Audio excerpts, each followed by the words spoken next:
Hey guys, what's up? It's Eric, also known as Aviator, coming at you once again from my house here in Central Florida. And this time I'm bringing you guys a side view just to disprove to all you haters that I don't have just one picture of my house I'm doing a green screen in front of. Don't worry, this is real life, you don't have to worry. Anyway, I'm going to take a quick minute just to thank you all so much for your comments and ratings on the last video. It was absolutely amazing to seeing how many of you guys interacted. I love interacting with each of you, as you guys have probably seen, because I'm kind of live in the comment section of these videos and whatnot. It's just a lot of fun for me. So guys, thank you.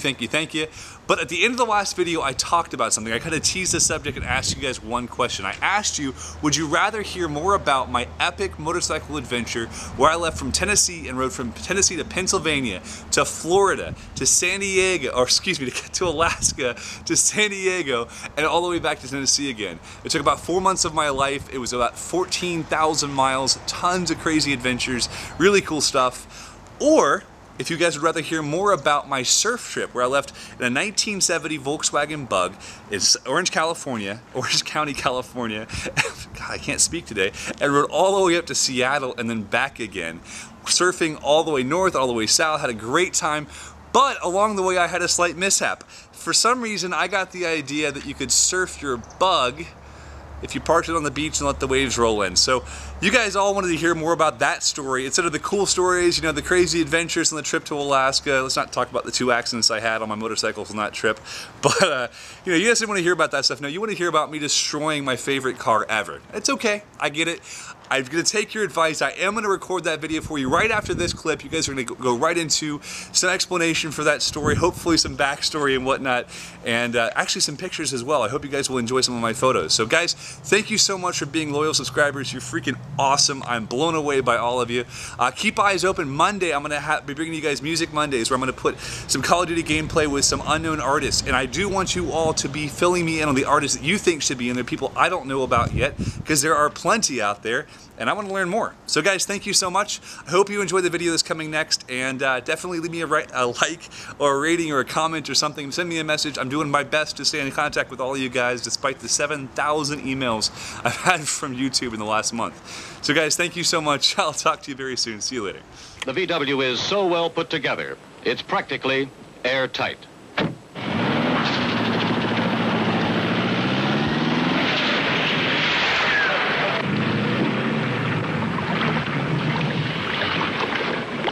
Now, what other car gives you this kind of quality, kind of price?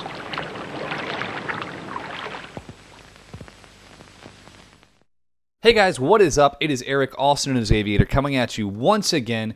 And I just want to take a quick moment to thank you all, as always, for being such loyal subscribers, for being absolutely freaking rock stars. I'm excited to be sharing this story with you, and I'm only sharing this story because you guys put in hundreds and hundreds of comments asking to know more about when I sank my Bug in the Pacific Ocean. Quick notes on the gameplay. In the background is kind of a slower, more dull domination gameplay using the Gold Spectre. I was playing with IXI Sweat and RMRFB and a few other YouTube guys and some subscribers and whatnot, having a blast. It's kind of a slower paced gameplay, but I get a nice score at the end, and I even have a chopper gunner left over, so I figured I'd throw it in there and let you guys not have to watch that, because I'm actually going to be covering it up with some pictures and some charts and some maps and some crazy shenanigans. So I hope you guys enjoy it, and yeah, I'm so excited to be sharing with you guys. So without further ado, let me jump straight in to my epic surf trip adventure. 2.5 years ago, I left from Orange County, California, and kind of on a whim, I took a trip in a 1970 Volkswagen Bug that I'd purchased from San Clemente, California, all the way up to Seattle. Now, that's almost 1,000 miles, like 890 miles, something like that, and it took me, I think, 10 days to get up there and about 5 days to get back. And you'll understand a little bit why it took so much longer to get up there in a moment. A long story short, and actually a long story, somewhat long. I left from San Clemente. I drove only a few hours, actually, the first day. I hit mad traffic in LA, so I ended up stopping in Santa Barbara. I'd never spent time in Santa Barbara before, so I ended up spending the night in Santa Barbara. I slept just outside of a little state park beside my Bug. I just pulled my car over on the side of the road, threw a sleeping bag out, passed out, woke up the next morning to the sound of a semi-truck blaring its horn. I guess they didn't like the fact that I looked like a hippie, which I'm not a hippie at all, but apparently I looked like one driving a 1970 1970 Volkswagen that's two-tone. Here's a picture. Ta-da! Picture. So my truck blows its horn. I wake up. I start driving. I made it a couple more hours up the road, stopping off in every small town I could find, trying to, basically just find new adventures. The whole purpose of this trip was to kind of get out of my comfort zone and do things that were new. I hadn't taken a really good adventure in a while.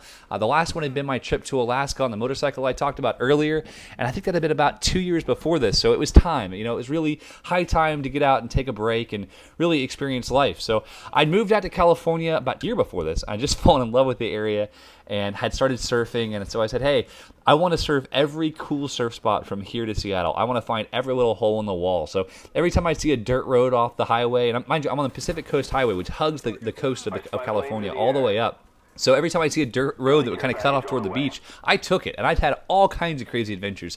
I met some of the coolest, craziest hippies, potheads, moonshiners, really cool folks. So we had a blast, and I got to surf some really unique places. But anyway, on this day, this fateful day, I believe it was in November, I pulled off onto a state park beach. Now this is Pismo Beach State Park, and if you guys look it up on Google, you'll find all kinds of information on it. It's a really neat beach, actually. They have what they call the Pismo Beach Great Sand Dune. They have these gigantic dunes that people go out with these dune buggies and motorcycles and four-wheelers and do what they can to jump or race or have a blast on them. It's really, really neat. But they also have this gorgeous, big, long, sandy beach, which if any of you guys have ever been to California or you live in California, you should know there aren't that many sandy beaches in California. The majority of the beaches are rocks. They're rubble. They're really a mess. But this beach was one of the few beautiful sandy beaches, and I took the opportunity, man. I got excited. Now, as you guys know, I'm a photographer. I pull in, I pulled onto the beach, I pull out right to the edge of the water, not like where the waves were coming in or anything else like that, but right at the edge of where the dry sand meets the slightly wet sand, so I could get this picture. Now, here's the picture. Ta-da! My goal was to have a reflection of my bug as well as the bug itself. So I wanted a reflection on the water, just get this gorgeous shot, something that'd be perfect I could frame and put in my office. And I wanted to have this awesome shot in my office that would eventually, just kind of remind me of this surf trip, because it was the embodiment of everything, So I waited for a while. I pulled up. I made sure the waves weren't going to come take my car away. I made sure that, I wasn't parking too far out. Hop out of my car, run up. It's still running, mind you. I didn't even leave it, turn it off. I ran out, took that picture you saw just a minute ago. There's the picture again. Ta-da! Picture. Take this picture. And as I'm shooting the photo, I see and hear this wave coming. Now, this wave was not like every other wave. There were many waves this day.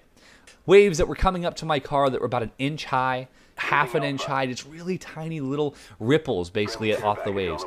But I heard this rumble in the distance, and as I look out, I see this 6-foot wave moving up the beach. Now mine is crumbling. It ends up hitting my car when it was about 4 feet high, splashing in the window, covering my camera equipment, covering my laptop, covering everything that was in the car, because of course the windows are down. There's no AC in this car. So my car is now under 3.5, 4 feet of water, and it's being sucked out to sea. It immediately sank all the way down. Like, it sank instantly. So I'm holding my camera. Mind you, just to give you guys a perspective, the camera equipment I had with me was my Go bag. So that's about $9,000 in camera equipment plus a $2,000 laptop in a car that, mind you, is worth about half of all of that, right? So I'm freaking out. The car can go, the camera equipment can't. So I'm running to the car. I'm wearing jeans because it was a little bit chilly. I'm wearing jeans. I'm sprinting to the car, screaming, "Oh my God!" I get to the car door, I jerk the door open, grab my camera bag, grab my laptop, and I start trudging through the water back to the sand.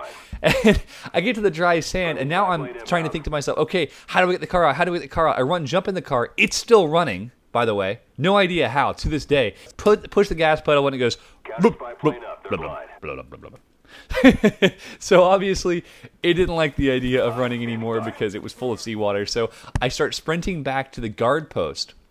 Now at the guard post, the guy who's running this, who's taking the money to come into the state park, looks at me like I'm an idiot.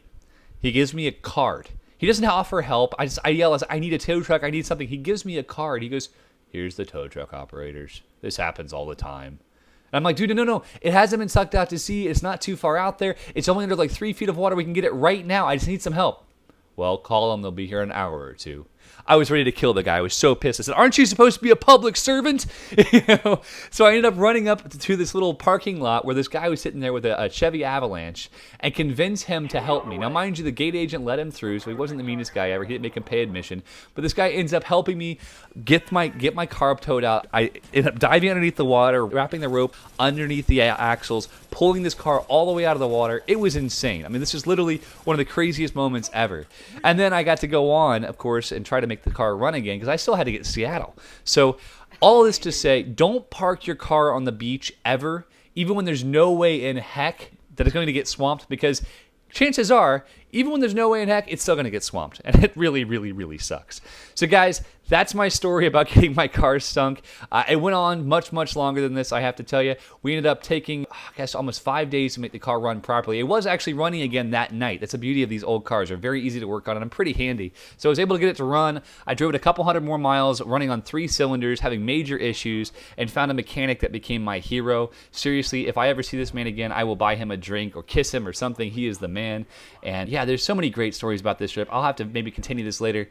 But I'm actually already over time, so you guys are probably watching another gameplay as I talk about this. And I thank you all so much for being here. I will talk to you very soon. If you like this video or you have any questions about the story, feel free to ask them. I'll do what I can to answer them in my next video. Thanks so much, guys. I'll talk to you soon.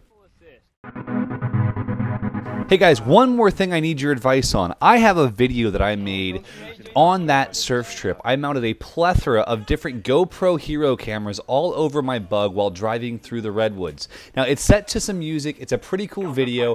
If you want to see it, just let me know. Leave me a comment below, and I'll make sure I upload that soon. Thanks so much. Talk to you soon.